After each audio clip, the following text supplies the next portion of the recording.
over till it's over? Well, let me tell you, this one definitely ain't over. Yeah, alright, my flow sinister. This ain't rap music, this straight literature. Small-minded, all your ideas miniature. They tend to hate on you when they can't get rid of you. I ain't going nowhere, 20 year career minimum. Call hit boy for let's go, bitch. I don't follow trends, my Madden on deck. Madden on deck. Madden on deck. Baby, Madden on deck. It ain't on deck. Special. We here now, and we miss you. Yeah. Hey there, Ray rookie. Lou, Welcome to Ed Madden Reed, NFL 23. J.O., Lamar Before we get Jack. you out on the We in the field, let's building, customize your doing what we game to fit do. you. From God your damn. experience level and They got favorite the team, black on the all the purple. way through That's your my play favorite jersey style and combination. This accessibility Merkin. options. We And don't don't Merkin. worry, if you ever feel Merkin. like switching it up, you can always change things around in settings later. This ain't rap music, this straight literature. Small-minded. Accessibility settings. A wise man told me that silence never betrayed him. Keep your mouth shut, cause got ultimatums. Stupid situations, the tongue often creates them. The motor mouth is usually causing mayhem. Let's get into this game, man. Madden 23 gives you multiple new ways to control the exact. Try to hit the sweet spot of the passing meter to guarantee yourself an accurate or control. Stick with what you know. Traditional or try to hit the sweet spot of the pass. I'm already. Oh, I gotta move this shit.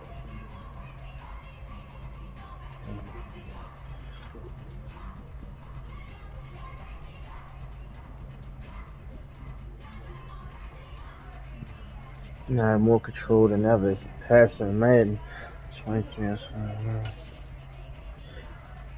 You watching TV? Turn it off. I ain't watching it because I'm. Sounds.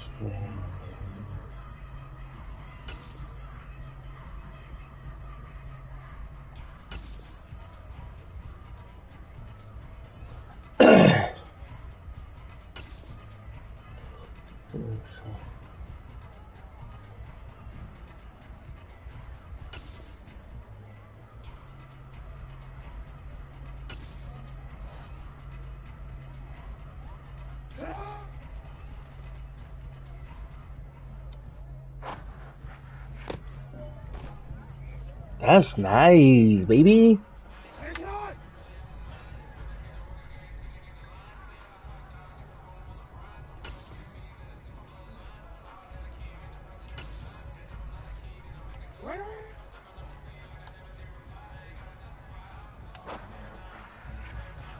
Fuck, bro. That's weird.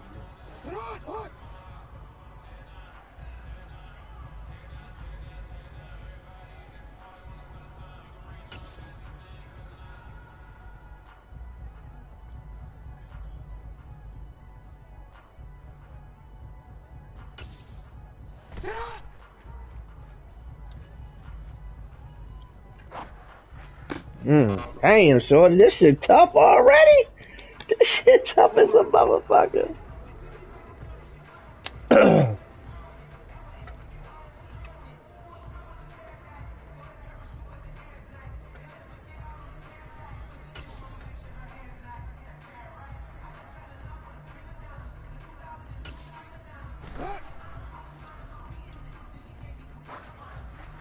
Woo! Oh, baby!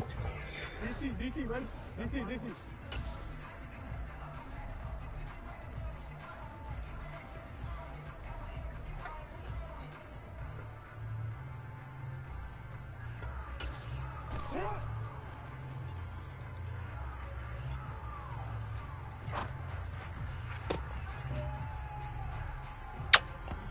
I get right.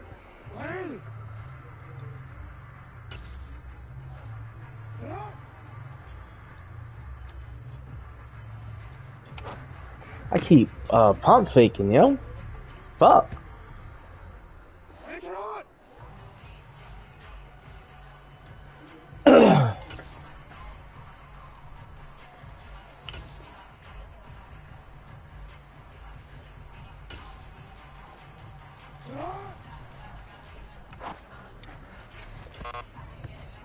That's tough. I'm already.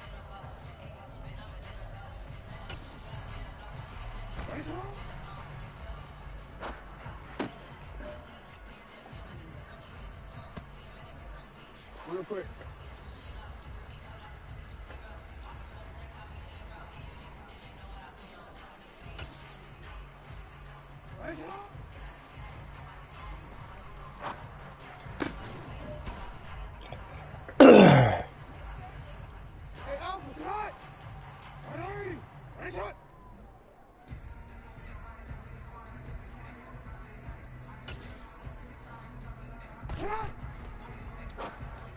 Oh, back fucking shoulder throws, baby!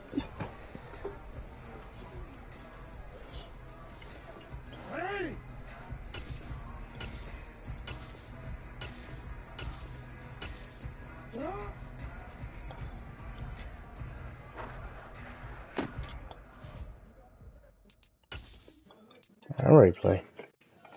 Madden 23 gives you multiple new ways to pass the ball. Try them out. Try to hit the sweet spot. Control the exact strength of your pass by using the passing meter. Place the ball exactly. Try to hit the sweet spot of the passing. Stick with what you know. Try to hit the sweet spot of the passing meter to guarantee yourself an accurate or perfect pass. Place the ball exactly where you want it around your target by using the passing reticle and target area. This one for the indie grind. If you ain't signed on the dotted line, can't buy my soul with no dollar signs. The industry so full of troglodytes. I don't follow trends. Say that with my chat. This is a special presentation of EA.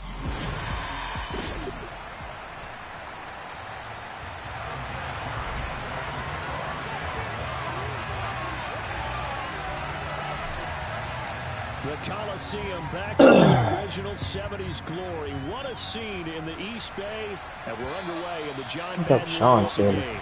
So it's the NFC stars who will get the ball first. And Charles, as we alluded to, we've got a different era of coach on each sideline. So the man coaching this NFC squad, we'll call him Young John Madden. This is a coach who was trying to establish a foothold in the NFL and on the cusp of doing it very successfully. Yeah, you think back to that period, those early days as the coach of the Raiders. Ray? The late 60s in the AFL and then in the NFL in the early 70s. The coach was a guy who was ahead of his time. Hey, Reed! The Raiders were one of the first teams to have mini camps. One of the first to film practice because he wanted to practice coaching as much as he could. And his teams, they were successful right from the start of his head coaching tenure. Here's Favre to throw. And that falls to the ground, incomplete. Do your leg shaking. So as we mentioned at the top, let's take you through the life of John Madden. And you know, it's very fitting that we're here back in the Bay Area, not just because John's so associated with Raider football, but also because this was where he spent his formative years. Yeah, he grew up over in Daly City with his buddy John Robinson, who would also become an NFL head coach. He played his high school ball at Jefferson High, eventually wound up playing tackle at the University of Oregon, and later Cal Poly San Luis Obispo. Played well enough that in 1958, he was a 21st round draft pick of the Philadelphia Eagles. That's right, the draft got 30 rounds then.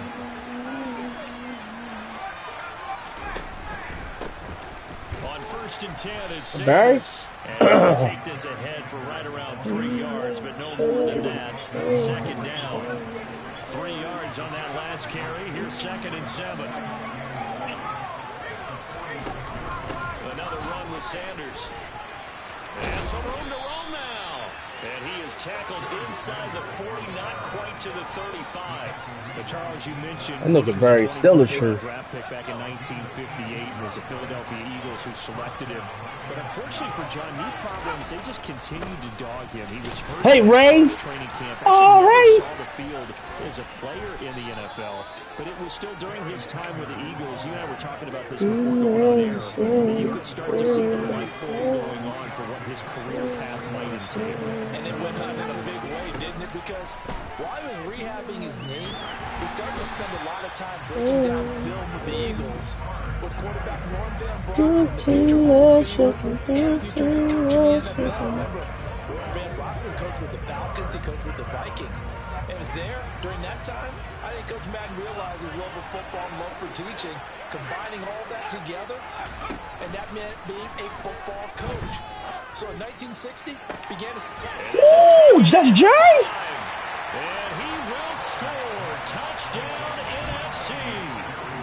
Jerry Rice. 34 yards. And the NFC has taken the early lead. Extra point by Anderson up and good. It's the score 7-0. So that drive takes him down the field in 8 plays. And it's finished off. You know the guy who wiped his Olympics for him?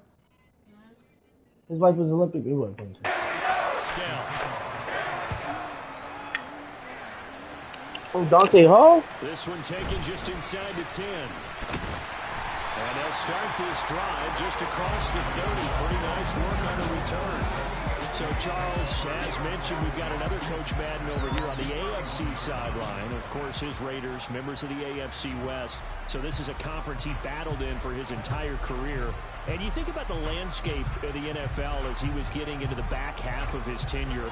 It was a golden era for coaches. You had Don Shula, Tom Landry, Chuck Noll, Bud Grant. But it was John Madden who had the best winning percentage of them all, CD.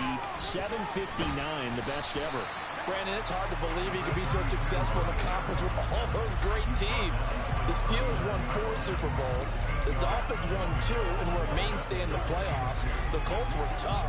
The Broncos came on late and went to a Super Bowl themselves. But against Hall of Fame coaches, John Madden's record, 36, 16, and 2.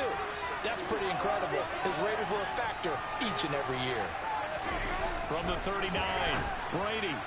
And that one's going to be off target and incomplete. But Charles, you know, it was in the early 1960s that a young John Madden made the acquaintance of the owner of the Oakland Raiders, one Al Davis, of course. And the two, they really bonded.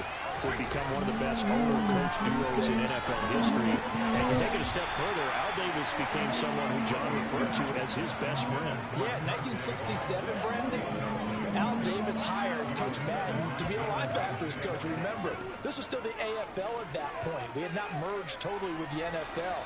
And Coach Madden, he paid dividends almost immediately. Helped the Raiders win the AFL title in 1968. And that meant a date with the Green Bay Packers in what was now known as Super Bowl II. But by 1969, at the age of... I like the pass rush. But I'm ready to play with the Ravens, guys.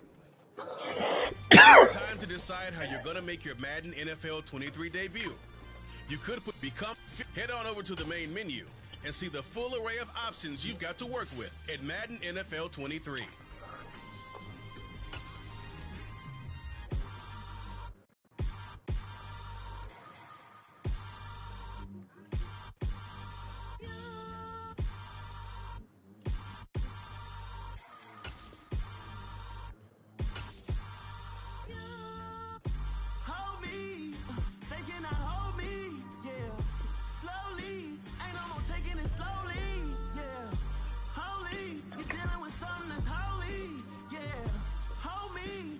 Somebody to hold me. Some done woke up in me. I've been going crazy. I've been doing my thing. They not ready for me. Y'all been playing with me. No time for the silly games. God damn, it really must be so intimidating. But I gotta be. Damn, they ain't even got the white helmets in here.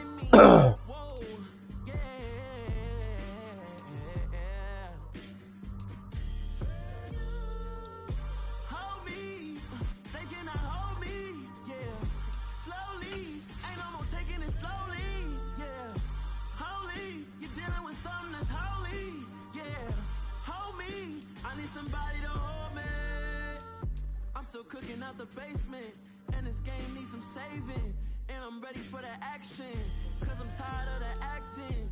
What happened to They still bullshit with the motherfucking cleats. What happened to rocky shows? What happened to spin flows? Been wearing the cons and the pros. Feel like I'm the only pro. If we gon' go, then go. We can take it toe to toe. I've been doing everything you've been doing, but I'm really doing more. I'm about to explode. You gon' need someone to hold me. They cannot hold me.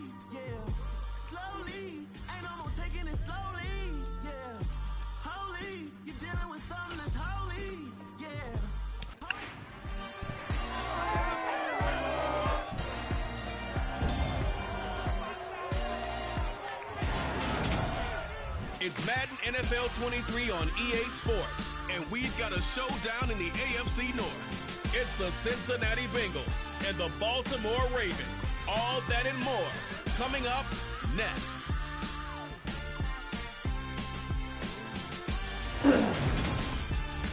EA Sports coverage of the National Football League brings us to historic Baltimore, Maryland, and M&T Bank Stadium. Straight ahead, we've got a good one on tap here between the Cincinnati Bengals and the Baltimore Ravens.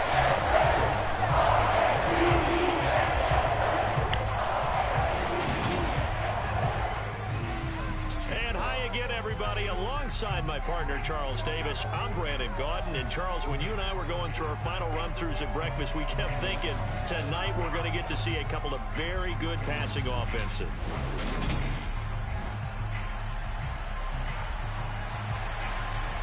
Evan McPherson has this one teed up, and off we go from M&T Bank Stadium. Taken at the goal line. And able to take it past the 25 and up to the 28-yard line. The Baltimore's offense making its way out for the first time. And leading them, their quarterback, a guy who is just so electric under center in his 5th season now, Lamar Jackson. Another excellent season from Lamar Jackson that was cut short by ankle injury and actually showed just how much he is valued as the leader of the Baltimore Ravens as they went 0-4 down the stretch and missed the playoffs without him. Prior to that, they were 8-5 in a tough NFC North, and he was on his way to his 3rd 1,000-yard season as a runner and career-high marks as a passer. The drive will start with an option going left. And he's going to be met at the line of scrimmage and taken down. Call it no gain on the game's first play, and it's 2nd down now. Well, for that being an option play, there really weren't too many options available for him, were there? No, there weren't, and at least he was able to get back to the line of scrimmage, so he didn't lose anything, but you're exactly right. Nowhere to go. A short gain here, maybe a yard to the 29. Just not a whole lot of room to operate there on that carry. No, not at all. They did a really nice job staying in their proper places and not allowing any lanes to open up. Damn, this pass rush look fucking jit, bitch. Able to get him down for a loss of 11, and it brings up 4th down. 4th down, and out comes Jordan Stout here to punt. Back deep, Trent Taylor. And a fair catch taken back near about the 35, 36-yard line. Now the Bengals getting set for their first possession of the ball game and leading them out in his 3rd season. Really the face of Cincinnati football, Joe Burrow. Joe Burrow could have won Comeback Player of the Year last season simply for his statistics. 4,600 yards, 34 touchdowns through the air. But he brought the entire Bengal organization on a comeback after 5 straight losing seasons. First with a division title. Go, Joel. Expected AFC title. What's wrong with them niggas? To their 3rd Super Bowl ever, and he had them less than 2 minutes away from winning it for the first time. Keep an eye on Joey B. He expects to bring a Super Bowl title to Cincinnati in the near future. And down he goes at the 45 after a pickup of 9. As a passer, you're always trying to find that open window to throw the ball downfield. How about this one? Right in the middle of the field, right in the heart of the defense. Off the play fake, here's Burrow. Complete to his tight end Sample. And taking it across midfield and inside the 45. 12 yards that time and a Cincinnati 1st down. And this was a nice example of an offensive coordinator scheming his guy open. Just a little underneath route, just trying to free up some space. And it worked awfully well. Got him not just space, but plenty of room to run after the catch to pick up really nice yardage. Marlon Humphrey on the defensive side making that look easy from his corner position. An interesting and intriguing decision there defensively because they kept extra DBs on the field despite...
legs, shaking on the legs, going down.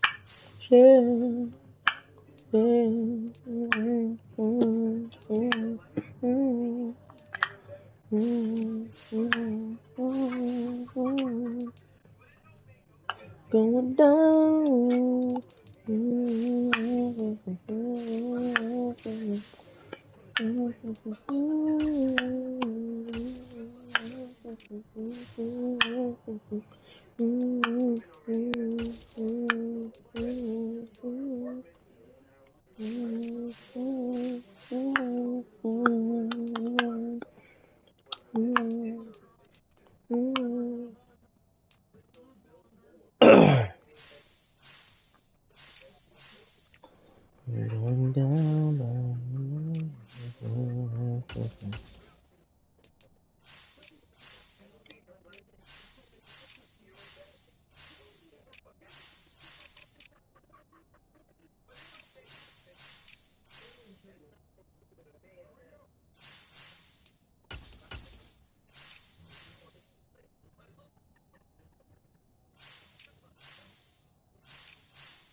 Tight end look that came out for the offense. I thought they were going to switch out of it. I didn't know if they felt they didn't have time or what the case was. Well, in any event, the extra speed allowed for great penetration as they stuffed that one behind the line of scrimmage.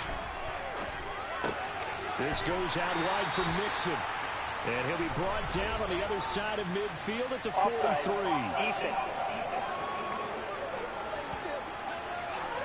And that one was relatively easy to see. I noticed that from up here. Yeah, it doesn't take a whole lot, does it? Sometimes you get multiples. What I always love on these offsides is when each side points at the other. Hey, you did it. No, you did it. They deciphered that one correctly. Back to Mixon on second down. And he only manages a couple here down to about the 38-yard line. Not much on that run, Charles. No, that's exactly the way to execute a run blitz there. They guessed correctly that they would move the ball on the ground, honed in on it, and stopped them. Mark that down for a win in the defense's column. The Ravens bring out an extra defensive back here on third. Here's Burrow. To the right side and complete to Hurst. And he is going to lose yardage. Fuck off the field.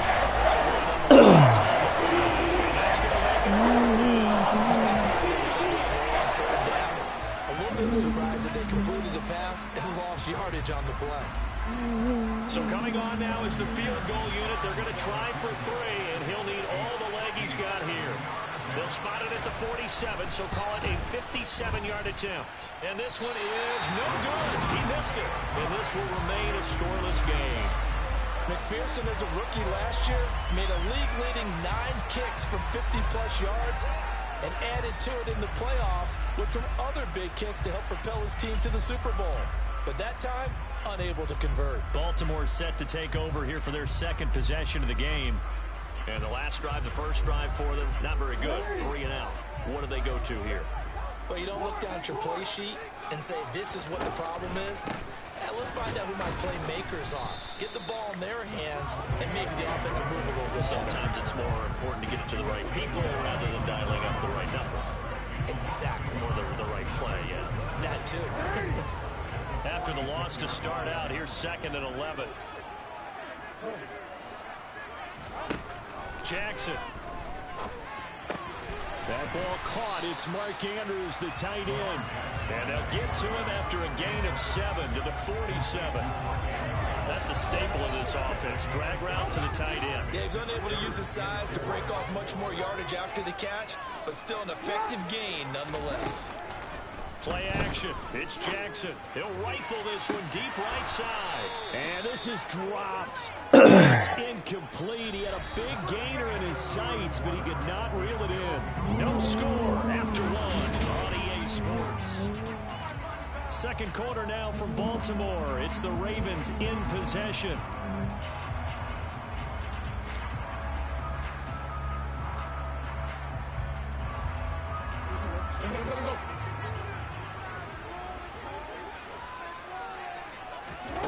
4th down. Here's Jackson. He's got his man. It's Andrews.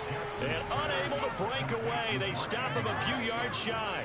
John Harbaugh not afraid to go for it this time. Doesn't work out. And the Bengals will get the football back. Here we go. The Bengals drive about to get going. Last time out, they had that long 50-plus yard field goal that they missed. And I'm sure on their Let's go, Joel! Let's go! Let's go, Shai! Let's go, baby! Let's fucking go! He's a big bitch! That's me, nigga! Well, it turns out it's not their offense who gets him on the board first, CD. It's the defense coming through right there with pick 6. And I know from experience throughout the week when you go against the offense, you're challenging them all the time. You're letting them know, hey, don't worry about scoring this week. We'll take care of it. We'll get a few pick 6s and score ourselves. You're just kidding? But how about what he just did right there? Lined it up for the rest of the game. He scored on offense. Can you keep up with us? So the defense creating some points, not only getting the interception, but then returning it to the end zone for the pick 6. And from back there, a wise move. He'll just sit on this one, and it'll come out to the 25. Now the Cincinnati offense ready to see what they can do here.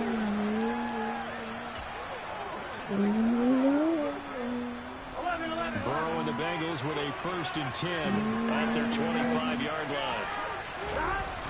He'll hand it off here. This is Mixon.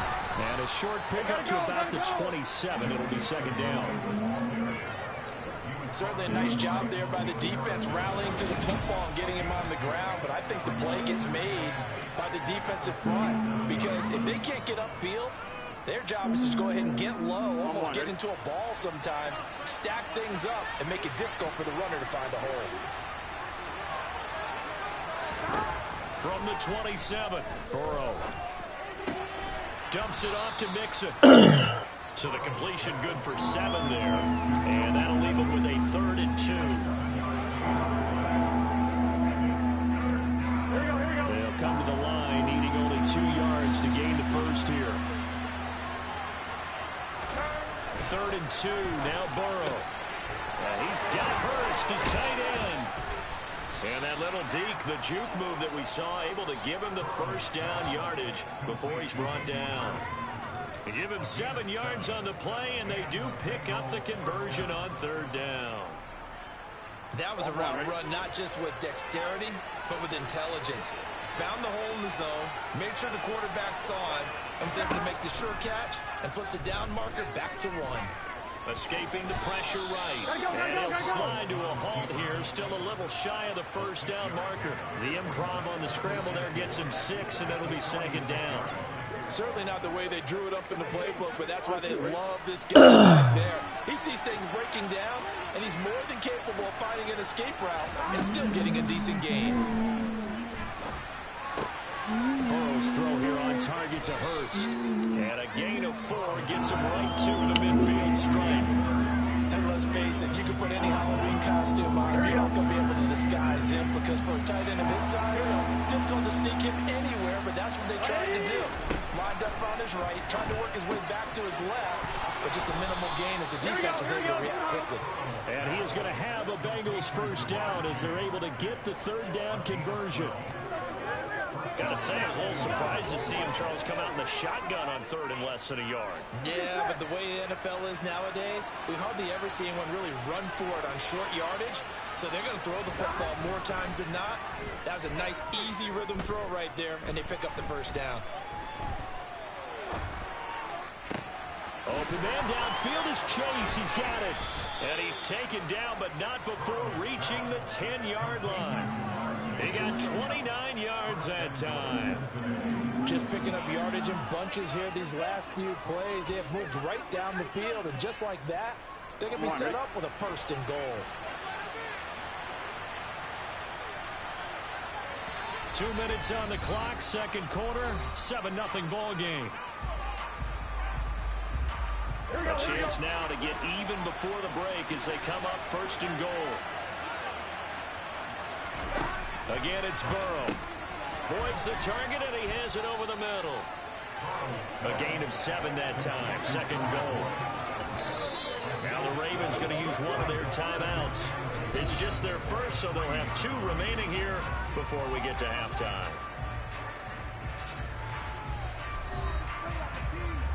Ready?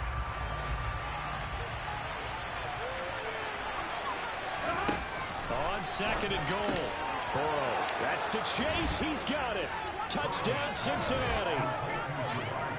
A 3-yard touchdown pass. And the Bengals are an extra point away from evening this one up. On those slants, everything happens so quickly. What makes it work? The timing between the passer and the receiver. In this case, a slant route ordinarily is probably about 3 steps before you go on the slant. In this amount of time, I think it was a 2-step deal. Boom, put his foot in the ground and got inside for the pass. Got inside for the pass, got inside for the catch and the score. So all even at 7 now as they kick it away. And that one will bounce out of the back of the end zone, so we will start here at the 25. Baltimore's offense set for this next possession. It's been an awfully slow start. This is their 3rd possession. They don't have a first down yet. So that means they have to change up what they're doing, and for some teams, it's a change in tempo, usually moving it to more up-tempo type of an offense, just to try and change their fortunes right now. What they've been doing so far isn't working. Maybe they'll do that. A well-executed 22-yard gain. That's a pretty throw right there. That ball's in the air a long time, but it's right on the money on the right sideline. A really good route. Moving the defenders towards the middle of the field before breaking to the sideline. What a completion there. Big-time arm strength. Very nice route. Throwing now, Jackson on 1st down. And he knocks the ball away, and it falls incomplete. That could have been a huge play, but give the defender credit. Stayed calm, stayed collected, and kept himself in a position to make a play on the ball without a penalty. A 2nd down pass play there, but it's incomplete. Feels like they're getting caught in between here because they had incompletions on 1st and 2nd down.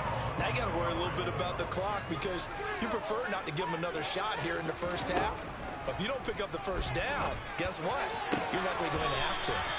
And he will have a Ravens 1st down as they're able to get the 3rd down conversion. To throw again is Jackson. That's complete. It's Devin Duvernay. And he's got this down almost to the 20 before he's dropped. 1st down now with that clock rolling. Here's Jackson to throw. And that is incomplete. He couldn't hold on through the contact. Brings up 2nd down. My first thought is surprise because that's one of the better tight ends around, and I've seen him pull in balls like this before. But how about a little credit to the defense forcing that incompletion? On 2nd and 10, Jackson. And it's knocked away and incomplete. That's a big force incompletion there to bring up 3rd and long, and this defense can still salvage a little momentum by forcing them to kick a field goal because just a few plays ago, they looked like they were headed towards the end zone. Meanwhile, on touch the down, ball. they take a shot at the end zone, but it's incomplete. That's a good job there creating the contact to force the incompletion.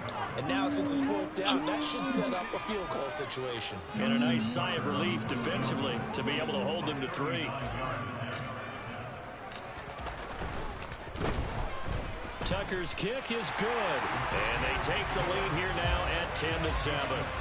So they're able to end that drive with 3 points in this one-possession ball game. And ideally, you want to end every drive with points. Most quarterbacks would tell you, let's end it with a kick, right? A PAT, that's number 1. Field goal you'll take. Punts, you really don't want to do that. In this case, they'll take the field goal and get prepared for the rest of the game. And from back there, a wise move. He'll just sit on this one, and it'll come out to the 25. The Bengals going to take over late in this 1st half. With his slim deficit closing in on the end of the 1st half, we'll see if they can move this at least into field goal range and try to get 3 out of this drive.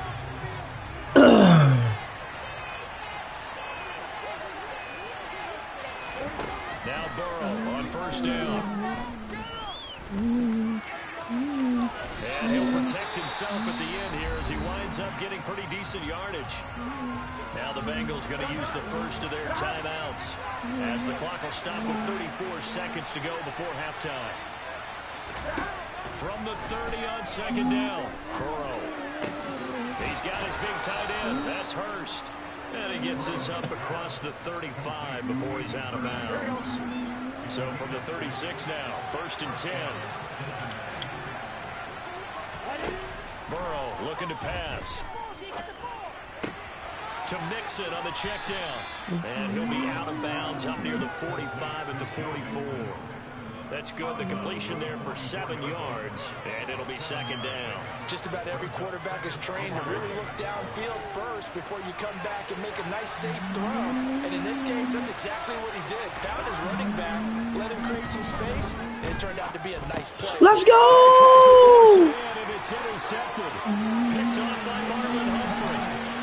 And he will bring this back. It's a pick six and a Raven touchdown. 6 defensive backs. Did he need to be more careful throwing the football? I mean, I guess obviously hindsight he did, but... Yeah, hindsight, but even in foresight, when you got 6 defensive backs on the field, you just know you're going to get multiple coverages. You're never sure what you're going to see. But the biggest one is you don't have much reaction time for your receivers to go get the football because those guys are the best couple guys on the field. They can get it. And on that play, they took a good away for 6 points.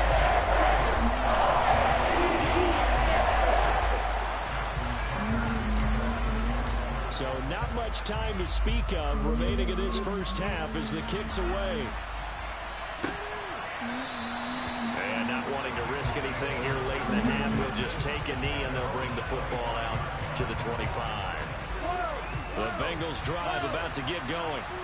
And with time quickly fading here in the second quarter, not sure how aggressively, offensively they want to play this. I think we'll find out just how much they trust their guys in this situation when they decide to take a shot. Stopped by the safety, Kyle Hamilton.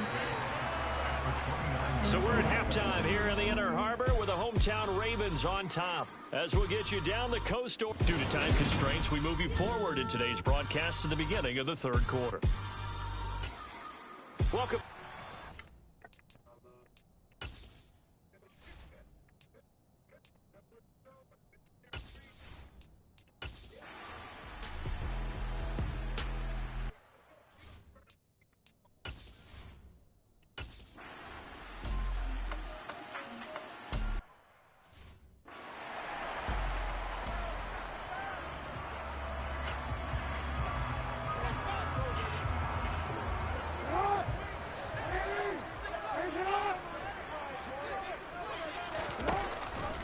They'll start on the ground with Dobbins. And he is going to lose yardage here.